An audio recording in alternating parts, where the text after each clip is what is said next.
João, capítulo de número 19, versículo de número 30.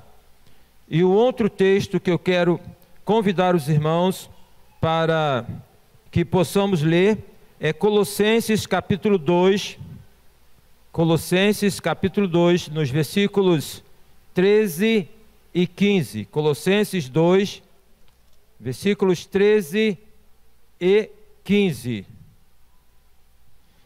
Vamos ler primeiro então o texto de João, capítulo 19, versículo de número 30. João 19, versículo 30. Vamos fazer o seguinte, vamos ler o 28 também para que nós possamos situar melhor o contexto do texto. Depois, vendo Jesus que tudo estava consumado, para se cumprir a escritura, disse: tenho sede. Estava ali um vaso cheio de vinagre. Embeberam de vinagre uma esponja e, fixando-a no caniço de sopo, lhe chegaram à boca. Quando, pois, Jesus tomou o vinagre, disse: está consumado. E, inclinando a cabeça, rendeu o espírito. Gostaria que os irmãos gravassem essa expressão: está consumado. Vamos falar juntos? Está consumado. Mais uma vez, está consumado. Agora vamos ler então Colossenses capítulo de número 2, versículos de 13 a versículo 15, que diz assim: e a vós outros que estáveis mortos pelas vossas transgressões e pela incircuncisão da vossa carne, vos deu vida juntamente com ele, perdoando todos os nossos delitos, tendo cancelado o escrito de dívida que era contra nós, e que constava de ordenanças, o qual nos era prejudicial, removeu inteiramente, cravando na cruz, e despojando os principados e as potestades, publicamente os expôs ao desprezo, triunfando sobre eles na cruz. Que Deus abençoe a leitura da sua palavra. Esses dois textos estão em conexão, porque então o relato aqui de João, esta expressão da fala do Senhor Jesus na cruz, está consumado, e a expressão do apóstolo Paulo é que Jesus triunfou na cruz, cravando ali todos os nossos pecados. Bem, nós temos 4 evangelhos na Bíblia, eu acho que isso todos nós, a maioria de nós aqui tem conhecimento, são versões diferentes sobre as mesmas coisas, tá? E nem tudo que aparece em um evangelho vai aparecer no outro evangelho. Existe então uma harmonia dos evangelhos e alguns vão dar mais detalhes do que outros. Mas eu fui então pesquisar aqui como que os evangelhos falam, os 4 evangelhos vão falar sobre a morte do Senhor Jesus, em especial no fato singular, que é o fato seguinte, que Jesus foi crucificado entre 2 salteadores. Todos os evangelhos vão falar sobre isso. Todos vão falar que Jesus foi crucificado entre 2 salteadores. Irmãos, a cruz para os gentios era uma abominação. Um romano nunca poderia conceber que um cidadão romano pudesse vir a ser morto, crucificado. Então, é incompreensível. Paulo ele vai falar sobre isso quando ele diz o seguinte: porque a mensagem da cruz é loucura para os que perecem, loucura para os romanos, ok? Mas para nós que somos salvos, é a manifestação do poder de Deus. Para o judeu, a cruz é uma expressão de maldição, porque no Velho Testamento está dado: maldito todo aquele que for colocado sobre o madeiro. Mas para eu e você, para nós que cremos no Senhor Jesus, a cruz é um símbolo maravilhoso. Observem bem os irmãos, existem tantos aspectos na história do Senhor Jesus que poderiam marcar como símbolo. Poderia marcar como símbolo a manjedoura, poderia ser um grande símbolo, o nascimento de Jesus, aquela manjedoura. Poderia ser marcado como símbolo, então, a toalha que foi colocada no rosto do Senhor Jesus. Poderia marcar como símbolo tantas outras coisas, mas a marca do cristianismo é a cruz. Cruz combina com cristianismo, cristianismo combina com cruz. Jesus foi crucificado entre dois salteadores.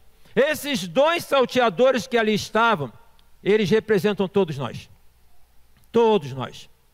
Todos nós em nossos pecados, todos nós, então, na nossa condenação, todos nós ali representados nesses dois salteadores. Um dos evangelistas, ele vai destacar, ele vai reforçar o aspecto seguinte, que Jesus foi colocado no meio, tá? 3 vão falar que entre dois salteadores, e um dos evangelistas vai colocar que Jesus foi colocado no meio. O que é colocado no meio é colocado em evidência. O que é colocado no meio é para poder então destacar. Então colocar a cruz do Senhor Jesus no meio dos dois ladrões é para poder então, digamos assim, destacar, seria o pior criminoso. Dos 3, o pior criminoso, o Senhor Jesus. No entanto, pergunto eu para os irmãos, qual foi o crime que Jesus cometeu? Qual foi o crime que ele cometeu? O crime que Jesus cometeu, entre aspas, é o crime, ou foi o crime, de poder amar a mim e a você e amar as pessoas. Ele foi colocado na cruz, ele foi levado para a cruz por conta de quê? Do amor dele para conosco. Então, ele ali estava em amor para justamente o quê? Nos redimir dos nossos pecados, repito, na perspectiva desses dois salteadores. Na cruz, Jesus proferiu 7 palavras. Na verdade, são 7 expressões, não são 7 palavras. Talvez você já tenha ouvido um pregador falar sobre as 7 palavras da cruz. Eu me recordo de uma mensagem, eu não sei se pastor Silas do Araújo Matos, ou então o pastor Vitor Hugo, não estou, agora me falha a memória quem, mas em que fizeram então esta série de mensagens sobre as 7 palavras da cruz. Na verdade, são 7 expressões da cruz, não são 7 palavras. Vamos ver quais palavras são estas? Vamos ver que expressões são estas?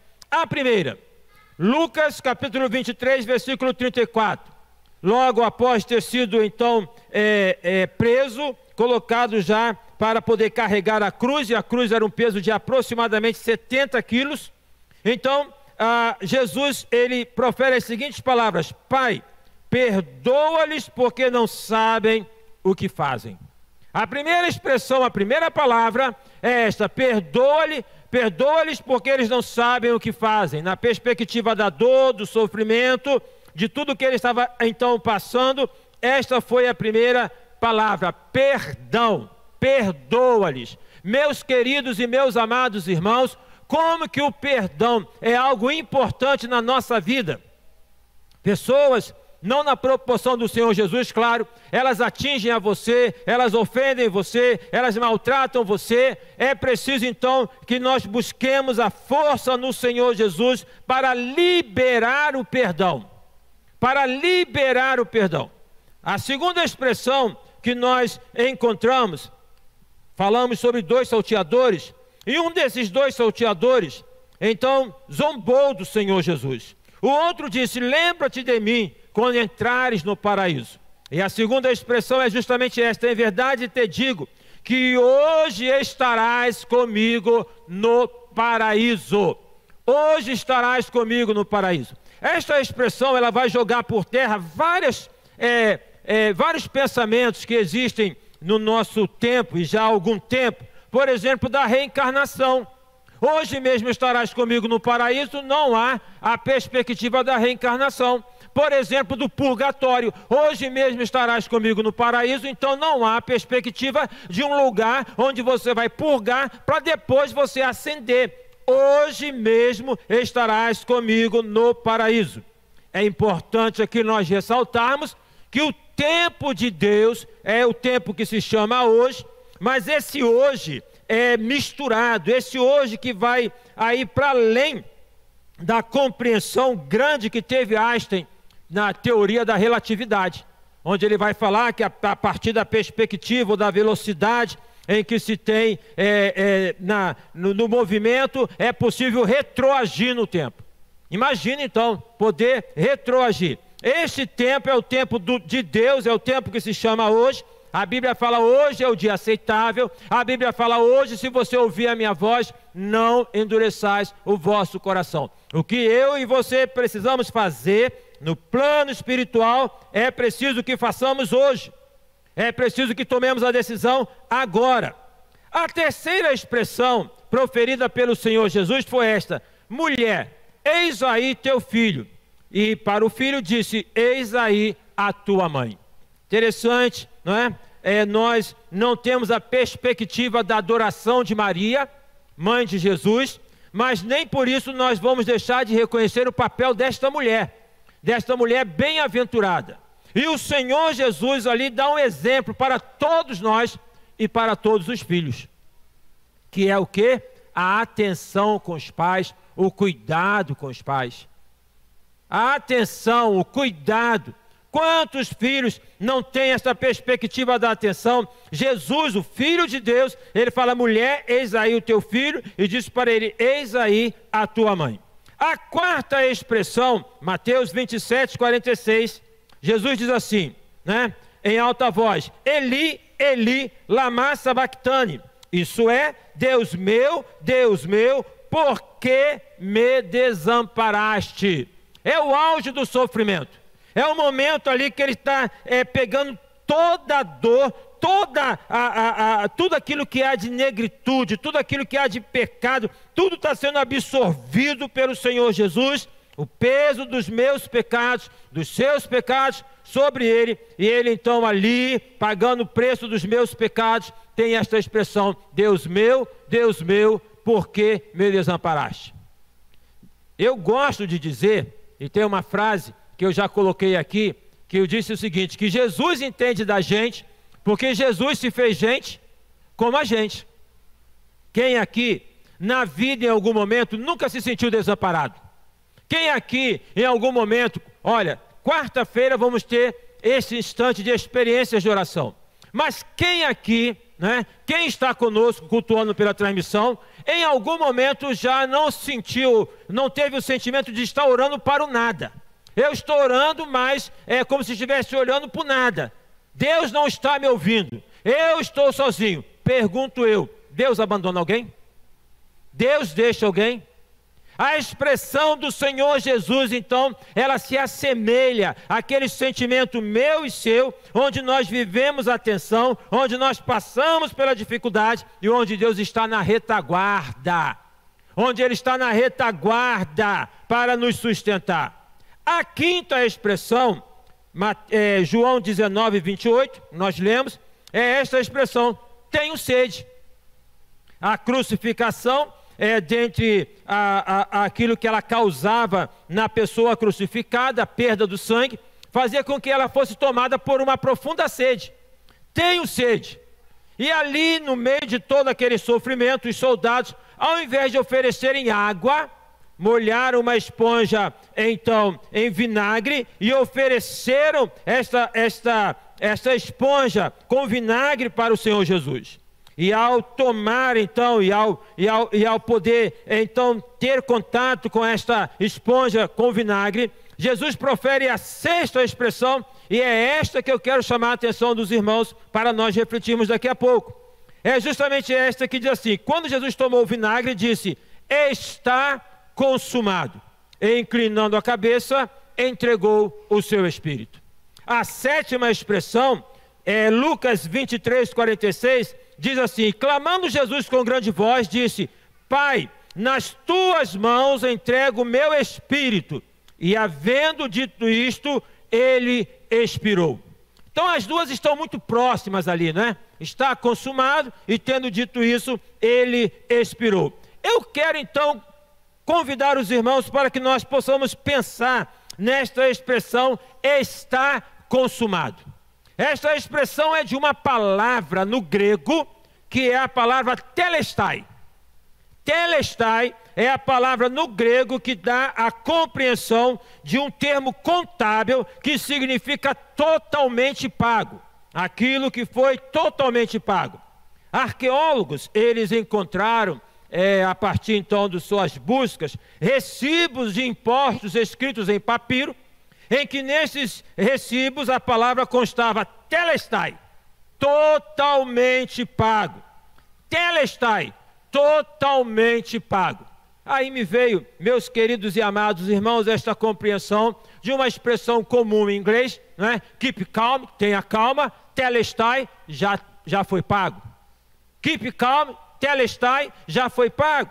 Eu não sei se você já teve a experiência de chegar em algum lugar, por exemplo, em um restaurante, e ter ali tomado a refeição e alguém ter pago para você a refeição sem você saber. Já teve essa experiência, alguém aqui? Deixe-me contar uma. Eu e Simone namorávamos. Eu era seminarista. Seminarista duro que nem coco, não é? E aí nós fomos passear em Petrópolis.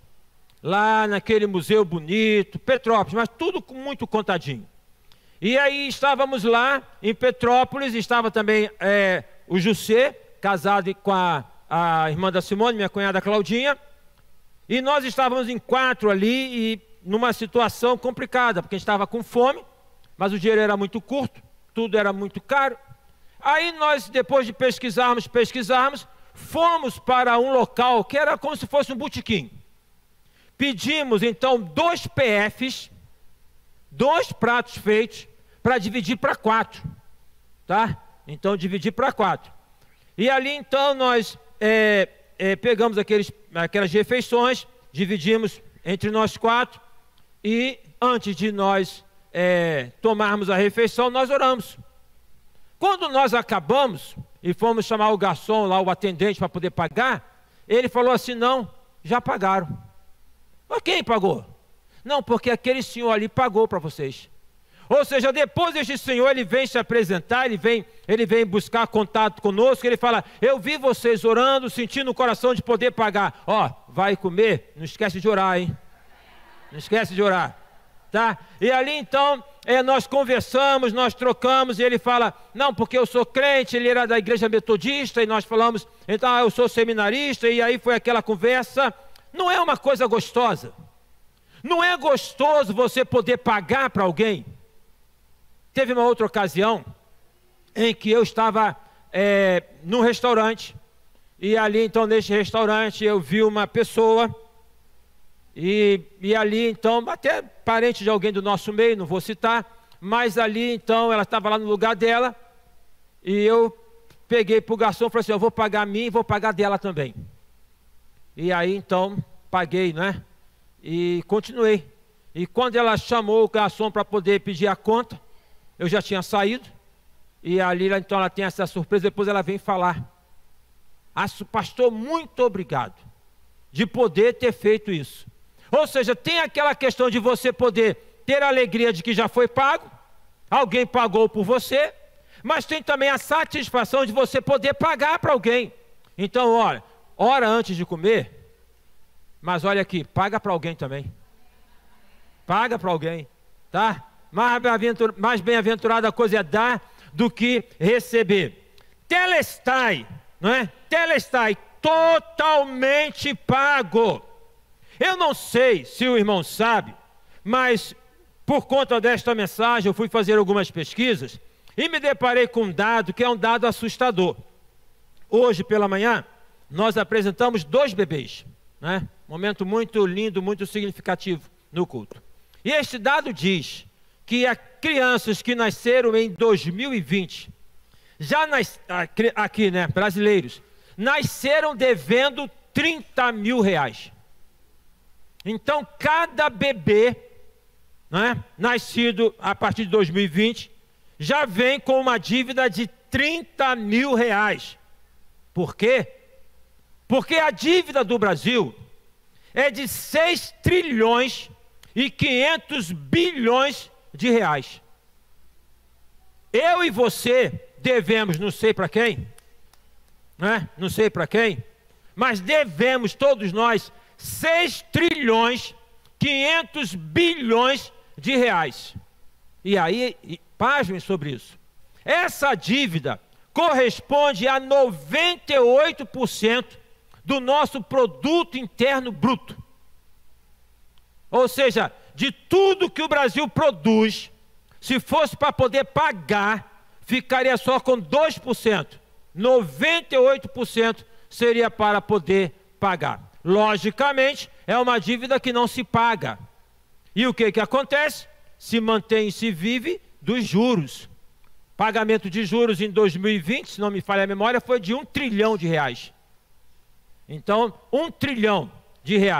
Ou seja, imagine só, você então, a criança já nasce com uma dívida. Eu não sei se você lida bem com dívida. Eu não sei se você lida bem com essa questão de estar devendo, de fatura de cartão de crédito, que já dizia o nosso saudoso irmão Almir Tabajara, que não é cartão de crédito, porque o banco não deposita na tua conta, ele tira. Crédito seria, dizia o irmão Almir Tabajara, que foi membro aqui da igreja, está na eternidade com o Senhor. Crédito, então, se todo final do mês, no dia 5, no dia 10, no dia 15, sei lá, no dia que seu cartão vence, fosse depositado aquele valor. Mas não é assim, é tirado aquele valor, é dívida. Então, ter uma dívida causa pressão, ter uma dívida causa preocupação, viver sobre a agiotagem, e pessoas por vezes que vão no seu desespero buscar dinheiro emprestado com agiota. Uma ocasião, uma pessoa me procurou para poder falar o seguinte, desesperada, era uma jovem senhora, em que ela disse o seguinte: meu esposo se suicidou. E ele se jogou na linha do metrô. E ela vivia naquele conflito porque o casamento não era bom, e o pai não gostava, e ali então, enfim, as expressões que eram ditas não eram boas, aquela mistura de sentimentos, e ela vai falar: eu fui descobrir que meu esposo tinha pego dinheiro com agiota, e que o agiota estava pressionando ele, e por não ter como pagar, ele não querendo me preocupar, me colocar nessa situação, ele tira a própria vida. Então observem bem a tensão de você poder viver numa cobrança, de você viver sendo cobrado. Existe uma dívida que é concreta. Existem cobranças concretas. Você pegou R$10, vai ter que pagar R$10, ou vai pagar R$12. Você pegou isso, vai ter que pagar na proporção. Agora existem as dívidas que não são desta realidade concreta, mas elas são por vezes mais intensas do que estas. Por exemplo, quando você não libera perdão para uma pessoa que te magoou. Você vive numa agiotagem, porque em não liberando perdão por alguém que tenha lhe magoado, lhe ferido, você vive refém daquele sentimento.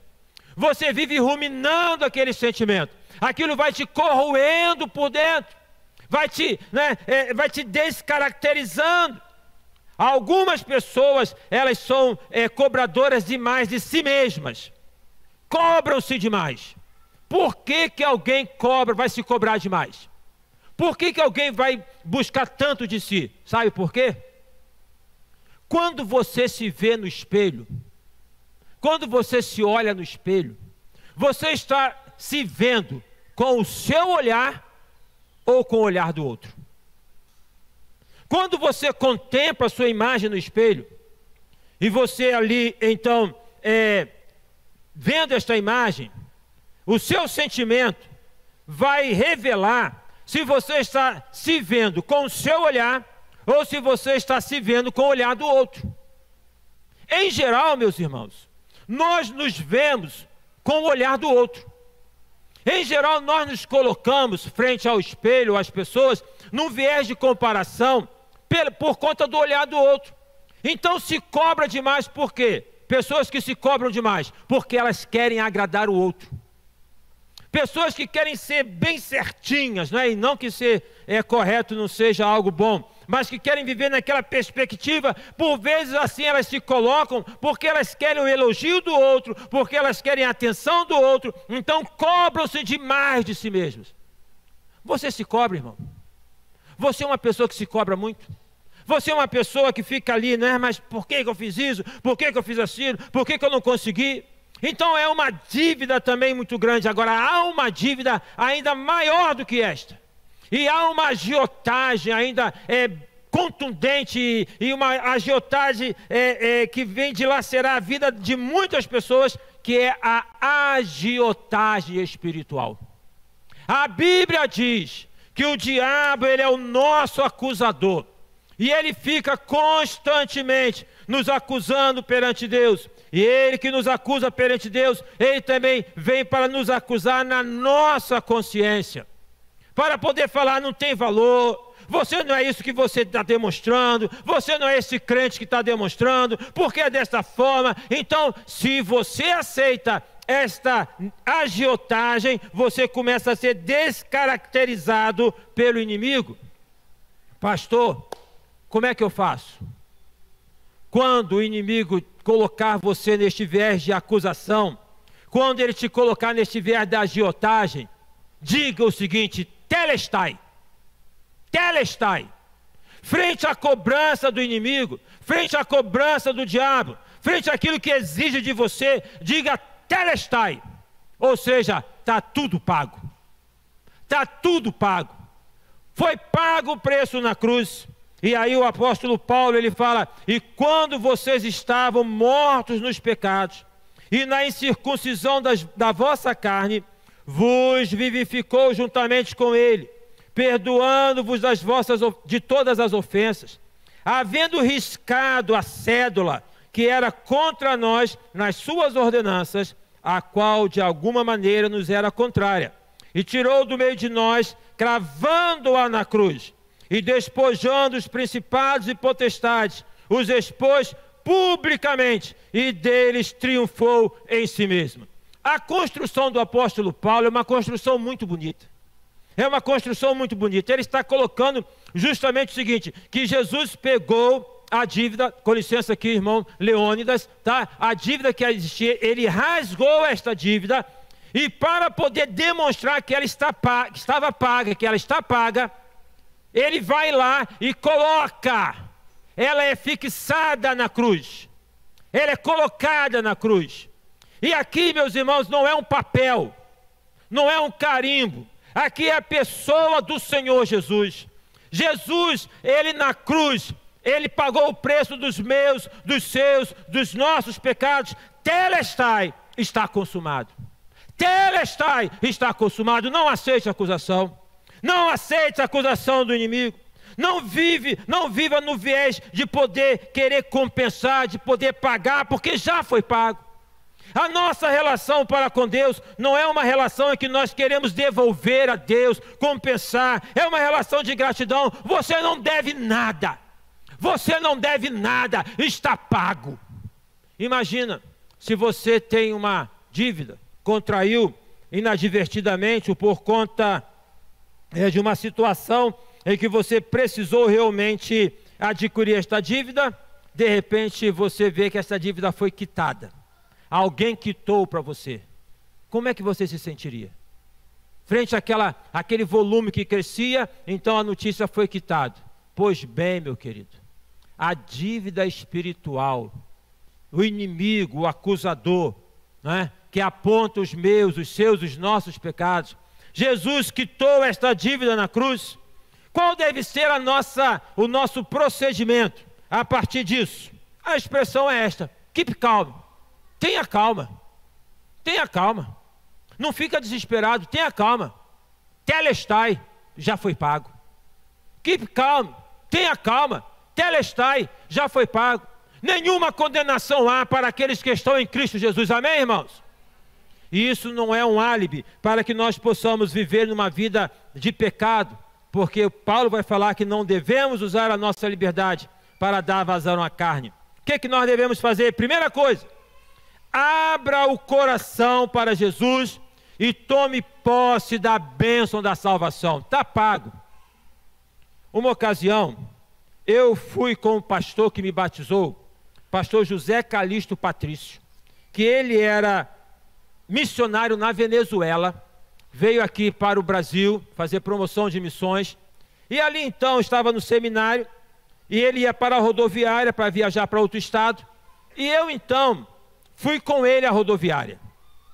Aquela ocasião não tinha nem escada rolante, aquela escadaria da rodoviária, e ele com uma mala pesada. eu ajudei o pastor Calixto, subindo com aquela mala, não é? Pesada. E aí quando chegou lá em cima, antes de descer para o embarque, ele pegou uma nota que corresponderia hoje a R$50 e colocou no meu bolso. Se alguém, presta atenção, se alguém chega para você, você está precisando, e chega para você e coloca no teu bolso, vamos pensar assim concretamente, porque a nossa mente é muito formatada nesse sentido. Chega no teu bolso e coloca R$100, eu estou te dando, veja, eu estou te dando, qual seria a sua reação? Valeu, né? Valeu. Quem foi que disse valeu? O irmão Diácono Eli? Ok, valeu. Todos diriam como ele? Será que o próprio irmão Diácono Eli, será que você mesmo diria dessa forma? Por quê? O que eu fiz quando o pastor Calixto colocou os R$50 no meu bolso? Eu falei, não precisa. Eu não quero. Não precisa. Você já viu o seminarista não precisar de dinheiro? Né? Não precisar? Imagina então, você fala não precisa precisando. Irmão, irmã, Deus usa pessoas para abençoar a gente. Deus move o coração de uma pessoa e até por vezes de um incrédulo para poder te abençoar. Então, a reação nossa primeira é de não aceitar. Por quê? Porque existe em nós um resíduo de orgulho em que nós nos sentimos por vezes ofendidos quando alguém quer nos oferecer algo, quando alguém quer nos abençoar. O que eu quero dizer é que na vida espiritual também por vezes acontece assim. De nós queremos, na nossa relação para com Deus, de termos um movimento de compensar, de poder pagar. Não há como poder pagar, a dívida era alta demais, não tem como poder fazer nada para que nós possamos pagar, porque ela já foi paga. O que nós temos que fazer é abrir o coração e tomarmos posse dessa bênção maravilhosa, que é a bênção da salvação. A segunda coisa que nós precisamos fazer, já disse aqui, quero destacar mais uma vez, frente às acusações que o inimigo coloca sobre nós, frente àquilo que ele nos acusa em tantas ocasiões, quando ele vier para te acusar, na tua mente, ou quando ele usar uma pessoa para te acusar, não diga para essa pessoa, né, está repreendido, mas na tua mente diga, telestai, está pago. Não aceita. Porque se você aceita, você já se tornou devedor. Quer ver uma coisa? Falar para você que você é feio, ou que você é feia, só vai ter sentido se você se achar feio, se você se achar feia. Se você não se achar, entrou para lá. Falar alguma coisa de você, tá? E que vai te ofender, a ofensa ela estará ligada proporcionalmente àquilo que é a sua visão. Então, de você mesmo, aí você torna-se por demais ofendido com aquilo que foi dito.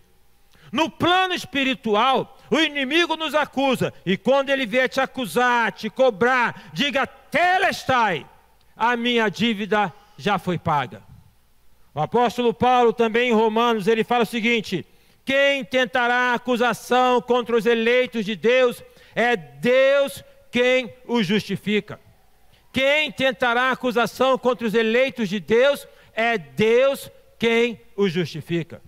A terceira coisa que nós devemos fazer, frente a esta expressão do Senhor Jesus, está consumado, telestai, está pago, é a seguinte, viva na graça, pela graça, e nunca se desvie da graça de Deus, através de Jesus. Viva na graça, pela graça, e nunca se desvie da graça de Deus, a partir do Senhor Jesus. Paulo diz, pela graça sois salvos por meio da fé, e isto não vem de vós, é dom de Deus. Então vamos lá? Pastor Calixto, ele então colocando o dinheiro no meu bolso, a nota, e eu com a mão tentando tirar, não precisa, e ele me pega pelo braço, e ele fala o seguinte para mim, e falou sério, nunca mais faça isso, porque quando alguém age desta maneira, Se você não aceitar, você está quebrando dois princípios. Primeiro, Deus sabe que você precisa e mover o coração de alguém. Então você está quebrando um princípio, que é o princípio de Deus abençoar a sua vida, agir sobre a sua vida. Segundo, você está impedindo que aquela pessoa que quer te abençoar viva numa perspectiva de alegria, porque é a alegria dela em poder ofertar. Aí, sabe o que eu disse? Muito obrigado, pode colocar, né? Deixa aqui, aceitei. E das vezes, irmãos, que eu já fui pregar, teve uma vez que eu fui pregar em São Gonçalo, eu e Simone, seminarista, 232, Vila Isabel, pegamos o ônibus para São Gonçalo. Quando nós pegamos o 232 aqui, ele foi assaltado. Foi assaltado e eu fiquei sem dinheiro. Tinha o restinho para poder pagar para Vila Isabel. E lá eu preguei, eu falei, Simone, se nenhum irmão der uma oferta, a gente vai ter que dormir aqui. Vai ter que ficar por aqui. Aí, irmãos, chegou o irmão lá aqui, o seminarista, para você. O inimigo levou o preço da passagem. Deus usou o irmão para me dar mais do que o preço da passagem. Amém? É dessa perspectiva que Deus faz. Não fica aí chateado, não fica aí aborrecido. Deus, ele abençoa muito mais do que aquilo que o inimigo está tentando tirar de você. Então a perspectiva é de viver na graça, pela graça, e nunca se desvie da graça. O que significa isso? É abrir o coração para o Senhor, é ser grato ao Senhor, é glorificar o nome do Senhor. Você tem, conforme hoje pela manhã eu disse, você tem arroz e feijão em casa, dê graça ao Senhor. Você tem um par de sapatos, dê graça ao Senhor. O que você tem, dê graças ao Senhor. Olha para dentro de você e glorifique o nome do Senhor. Aceite a graça de Deus e não queira fazer compensação com isso. Se todos nós vivêssemos nessa perspectiva, a nossa vida seria mais leve, a nossa vida seria mais saudável, a nossa vida seria melhor, porque a graça refrigera a cada um de nós. Portanto, quando o Senhor Jesus Cristo, na cruz do Calvário, proferiu esta expressão, está consumado, então ali telestai, ele estava justamente dizendo, a partir de agora, o que tinha que ser feito foi feito. Eu morri na cruz, eu derramei o meu sangue, a dívida foi paga, não tem mais nada, receba esta bênção, viva por esta bênção e rejeita toda e qualquer acusação do inimigo sobre a sua vida. Eu não sei, meu querido e amado irmão, como é que você tem vivido. Eu não sei, aqueles que estão cultuando conosco pela internet, que tipo de pensamento está ruminando, está insistindo em sua mente, em sua cabeça. Mas eu sei que muitas pessoas estão sofrendo por conta de pensamentos acusatórios, por conta de culpa. Muitas pessoas estão sofrendo porque elas querem compensar, o que elas querem, retribuir, o que elas querem fazer, e elas não estão abrindo o coração para receber. Pastor Calixto, ele pegou lá aquele valor para colocar no meu bolso. Deus enviou Jesus, que morreu na cruz, para ele poder entrar no meu coração. Abre o coração para Jesus. Abre o coração para Jesus. Quando a gente abre o coração para Jesus, o Espírito Santo vem e mora dentro de nós. A morada do Espírito Santo, em nós, Paulo fala em Efésios, que é a marca de um selo. E eu fiquei pensando, sabe o que é esse selo? Telestai. Quando o inimigo vem para poder acusar, para roubar, ele vem para poder cobrar, o Espírito Santo que está em mim, que está em você, que está em todo aquele que crê, ele responde, telestai, sai fora, já está pago. Eu quero te convidar nesta noite, portanto, a você abrir o teu coração e colocar verdadeiramente, literalmente a sua vida perante o Senhor Jesus e tomar posse de tudo que Deus tem para a tua vida, do que Ele já fez, do que Ele tem feito, do que Ele vai fazer. Viva na graça, pela graça e nunca se afaste da graça. Keep calm, tenha calma, telestai, já está pago, já está resolvido. Jesus resolveu para mim e para você. Amém, irmãos?